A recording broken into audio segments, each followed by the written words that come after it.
Ten pravý okamih. Martin bol chlapec, ktorý stále na niečo čakal. Keď chcel niečo skúsiť, vždy si našiel dôvod, prečo to odložiť. Teraz ešte nie som dosť dobrý, počkám, kým príde ten správny čas. Chcel sa prihlásiť do futbalového tímu, ale stále si hovoril, že musí byť najskôr lepší. Každý deň po škole si predstavoval, aké by to bolo, keby behal po ihrisku, strieľal góly a jeho tím by ho oslavoval.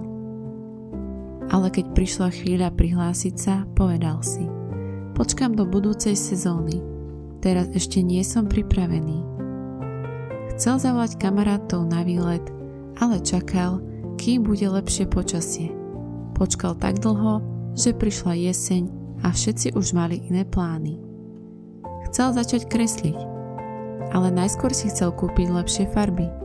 Tie, čo mám teraz, nie sú dosť dobré. Počkám, kým budem mať lepšie vybavenie. A tak jeho skicár ostával prázdny.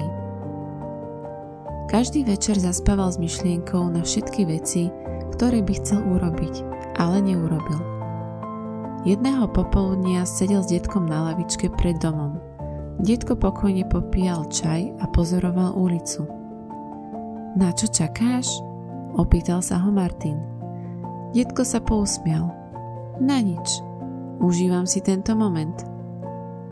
Ale niekedy si hovorí, že na niečo čakáš, nie? Martin sa zamračil. Ja čakám stále. Na lepšiu príležitosť, na viac odvahy, na správny čas. Detko sa zamyslel a potom ukázal na starú marhuľu v záhrade. Vidíš ten strom? Kedy si tu nebol. Pred rokmi som ho chcel zasadiť, ale stále som to odkladal. Hovoril som si, že počkam na lepšie počasie, na vhodnejšiu sezónu, na voľnejší deň. A roky utekali. Až raz mi kamarát povedal: najlepší čas zasadiť strom bol pred 10 rokmi, druhý najlepší je dnes. Tak som ho zasadil a dnes tu stojí a dáva nám plody. Martin chvíľu mlčal. Premýšľal o všetkých veciach, ktoré chcel urobiť, ale stále čakal. Čakal na správny okamih. Ako keby mu mal niekto zrazu povedať: teraz je ten správny čas. Ten večer ležal v posteli a nemohol zaspať. Čo ak ten správny čas už prišiel? Len som ho nevidel? Čo ak čakám zbytočne?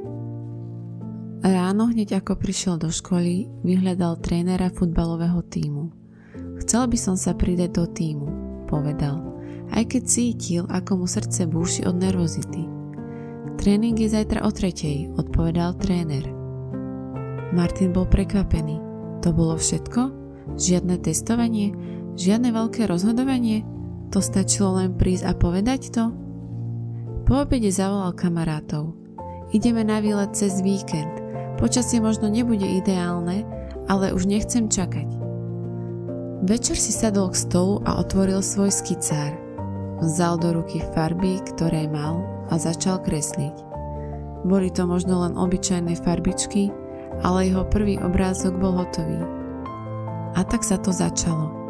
Martin už viac nečakal. Keď chcel niečo skúsiť, neodkladal to. Ak chcel niekomu povedať, že mu na ňom záleží, urobil to. Ak chcel niečo dokázať, začal na tom pracovať. Lebo pochopil jednu vec. Ten správny okamih nie je v budúcnosti, je teraz.